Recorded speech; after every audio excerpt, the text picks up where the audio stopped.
నమస్తే, welcome to okay TV. తెలంగాణలో BC నినాదం ఇంకా వెలుగుతూనే ఉంది.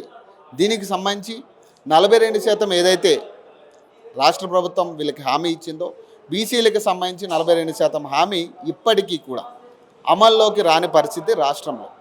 అసెంబ్లీలో చర్చ జరగబోతుంది అని పెద్ద ఎత్తున పుకార్లు వచ్చినప్పటికీ కూడా ఎక్కడా కూడా అసెంబ్లీలో 42% బీసీ రిజర్వేషన్ మీద కనీసం చర్చకు కూడా రాని పరిస్థితి. ఒక మంత్రి కానీ ఒక ఎమ్మెల్యే కానీ దీని మీద టాపిక్ కూడా రేజ్ చేసిన పరిస్థితి లేదు.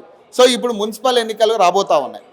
మళ్ళీ 37%కే బీసీలని పరిమితం చేసే ప్రయత్నం అధికార పార్టీ చేస్తూ ఉంది. దీని మీద తీవ్ర ఆగ్రహం వ్యక్తం చేస్తూ ఉన్నాయి బీసీ పొలిటికల్ ఫ్రంట్ నుంచి. సో ప్రస్తుతం బీసీ పొలిటికల్ ఫ్రంట్ నుంచి నాతో పాటు విజయ్ కుమార్ ఉన్నారు, మాట్లాడదాం. అసలు దీని మీద పోరాటం ఎలా ఉండబోతా ఉంది, వీళ్ళు బస్సు యాత్ర అంటూ కూడా ఒక యాత్రను మొదలు పెట్టబోతా ఉన్నారు. బీసీలందరినీ కూడా మమేకం చేసే ప్రయత్నంగా వీళ్ళు చేయబడతా ఉన్నారు. మాట్లాడదాం. నమస్తే అన్న. అంటే ప్రధానంగా అంటే బీసీలకి 42% రిజర్వేషన్ అనేది దాదాపు ఇక ఖరారు అయిపోయింది, ఇచ్చేస్తున్నాం, ఇదిగో అసెంబ్లీలో చర్చ జరగబోతా ఉంది, పార్టీ పరంగా ఇవ్వబోతున్నాం అని చెప్పి పెద్ద ఎత్తున చర్చలు జరిగాయి. ఎక్కడా కూడా అసెంబ్లీలో చర్చ కూడా రాలేదు కదా ఈ అంశం. ఇప్పుడు నిన్నగాక మన క్యాబినెట్ కూడా జరిగింది. అసెంబ్లీ 12 రోజులు జరిగినా చర్చ లేదు. క్యాబినెట్ జరిగి ఎన్నికలకు పోతామన్న సందర్భంలో కూడా ఇక్కడ చర్చ లేదు. బీసీల ఎజెండా లేకుండా, బీసీల రిజర్వేషన్ల గురించి మాట్లాడకుండా, బీసీల సమస్యను ముగిసిన అధ్యాయంలాగా ఇవాళ రాష్ట్ర ప్రభుత్వము కనువిప్పు కావాల్సిన అవసరం ఉంది. మమ్మల్ని మోసం చేయాలనుకుంటే బీసీ సమాజం చూస్తూ ఊరుకోదు. నువ్వు అధికారంలో రాకముందు 42% ఇస్తానని చెప్పినావు, ఓట్లు వేయించుకున్నావు, కామారెడ్డిలో చెప్పిన ప్రకారం అధికారంలోకి వచ్చినావు. వచ్చిన తర్వాత బీసీ సమాజం అంతా గగ్గోలు పెడితే, బోర్డన్ చేస్తే, అసెంబ్లీలో అన్ని పార్టీల అభిప్రాయాలు తీసుకుంటా ఉన్నాను, కులగణన చేస్తా అని చెప్పావు, కులగణన కోసం 150 కోట్లు ఖర్చు పెట్టానని చెప్పావు, లెక్కలు తీస్తానని చెప్పావు, ఒక డెడికేషన్ కమిషన్ ఇస్తానని చెప్పావు, తర్వాత జీవో తీసుకొచ్చినావు, ఆర్డినెన్స్ పేరు మీద తీసుకొచ్చినావు. ఇవన్నీ తంతాంగం చేసిన నువ్వు 42% రిజర్వేషన్కి ఎక్కడ కూడా కట్టుబడి చట్టబద్ధత చేసినట్టుగా కనపడలేదు. తర్వాత ఏం చేశావు? ఇది నా చేతుల్లో లేదు, కేంద్ర ప్రభుత్వం చేతిలో ఉంది, పార్లమెంట్లో చట్టం చేయాలని చేతులు దుప్పుకున్నాం. మేము మొదటి నుంచి అదే చెప్తా ఉన్నాం. తమిళనాడు తరహా రిజర్వేషన్లు ఇక్కడ రాష్ట్రంలో అమలు కావాలంటే 9వ షెడ్యూల్లో మాత్రమే చేర్చగలిగితేనే వస్తాయి. కోర్టులను అనవసరంగా లాగుతూ ఉన్నారు, కోర్టులతో సంబంధం లేదు. చట్టసభలో చట్ట సవరణ, రాజ్యాంగ సవరణ ద్వారా 243 ఆర్టికల్ ప్రకారము 9వ షెడ్యూల్లో చేర్చినప్పుడు మాత్రమే రిజర్వేషన్ అమలు అవుతామని మొదటి చెప్తాం. ఆ ప్రక్రియ మొదలుపెట్టకుండా ఊరంతా తిరిగి వచ్చినట్టుగా అన్ని రకరకాల విన్యాసాలు, రాజకీయ విన్యాసాలు వేసి మోసం చేసినవు తప్ప అది ఇవ్వలేదు. మున్సిపల్ ఎన్నికలకు డేట్ ఖరారు చేయబోతా ఉన్నట్టుగా తెలుస్తూ ఉంది రాష్ట్ర ప్రభుత్వం. ఇక దాదాపు ఖరారు అయినట్టే. మళ్ళీ అదే 37% మిమ్మల్ని ఖరారు చేసే ప్రయత్నం చేస్తూ ఉన్నారు. మరి దీన్ని మీరేం చెప్తారు? దీనికి అంటే ఈ 42% రాకపోతే మళ్ళీ మున్సిపల్ ఎన్నికల్లో కూడా యథాతథిగా జనరల్ స్థానాల్లో మీరు పోటీ చేయబోతా ఉన్నారా? బీసీ నుంచి ఇప్పుడు 37% కాదు వీళ్ళు పోయేది, 31%.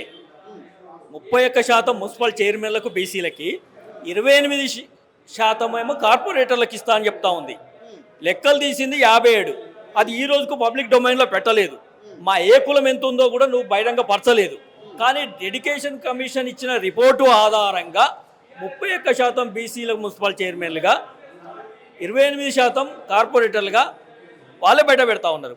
61% మాత్రం అన్రిజర్వ్డ్ జనరల్ కేటగిరీ అని చూపిస్తాడు. అంటే 121 మున్సిపాలిటీల్లో ఉంటే 61 జనరలైజ్ చేసినావు.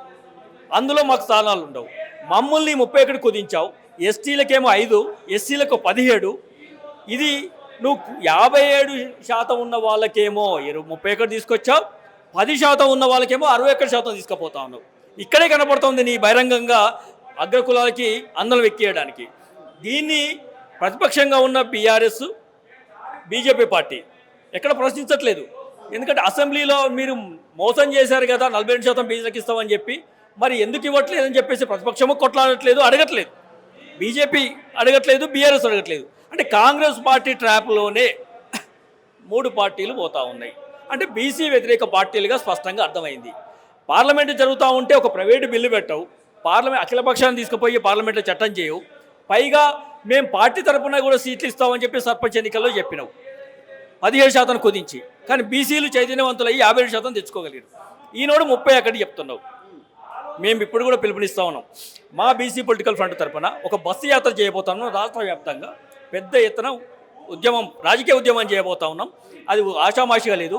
ఈ రాష్ట్రంలో 2.5 కోట్ల బీసీ ప్రజానికానికి చైతన్యం చేస్తాం. రాజకీయ నాయకులే పట్టించుకోవట్లేదు కదా. ఇప్పుడు ఈ బీసీ నినాదం అనేది ప్రధానంగా బీసీలు చాలా మంది బీజేపీలో ఉన్నారు, కాంగ్రెస్లో ఉన్నారు, బీఆర్ఎస్లో ఉన్నారు. కానీ ఈ రాజకీయ నాయకులే దీన్ని పట్టించుకోవట్లేదు కదా.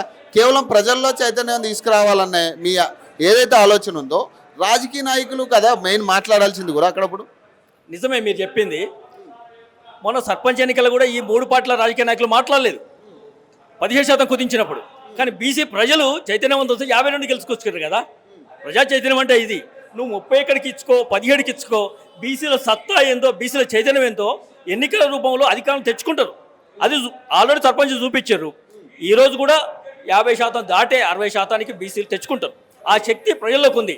ఈ మోచేతి నీళ్లు తాగుతూ అధికార పార్టీలో కానీ ప్రతిపక్ష పార్టీలో ఉన్న బీసీ ప్రజాప్రతినిధులు అని చెప్పుకోబడుతున్న వాళ్ళు బీసీ ప్రజాప్రతినిధులు కాదు, బీసీ సమాజానికి ప్రతినిధులు కాదు.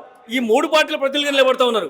వాళ్ళ ఎజెండా మోయడానికి సిద్ధంగా ఉన్నారు తప్ప నిజంగా చిత్తశుద్ధి ఉంటే బీసీల ఎజెండా గురించి బీసీ సమాజం గురించి మాట్లాడలేదు ఈ పార్టీ నాయకులు. ఆ పార్టీ నాయకత్వం మెప్పు కోసమో వాళ్ళ పల్లకి మోయడానికి సిద్ధంగా ఉన్నారు తప్ప బీసీ ప్రజల్ని అందలం ఎక్కేయటానికో అధికారం తీసుకురావడానికో వీళ్ళు లేరు. ఒక రకంగా వీళ్ళే బీసీ సమాజంలో అడ్డుగోలుగా నిలబడతా ఉన్నారు. బీసీలు ప్రజలు స్పష్టంగానే ఉన్నారు. కర్రగాల్చి వాత పెట్టినట్టుగా 3 పార్టీలకు సర్పంచులుగా ఎన్నికలు చూపించారు. రేపు రాబోయే ఎన్నికలు కూడా అదే చూపిస్తారు.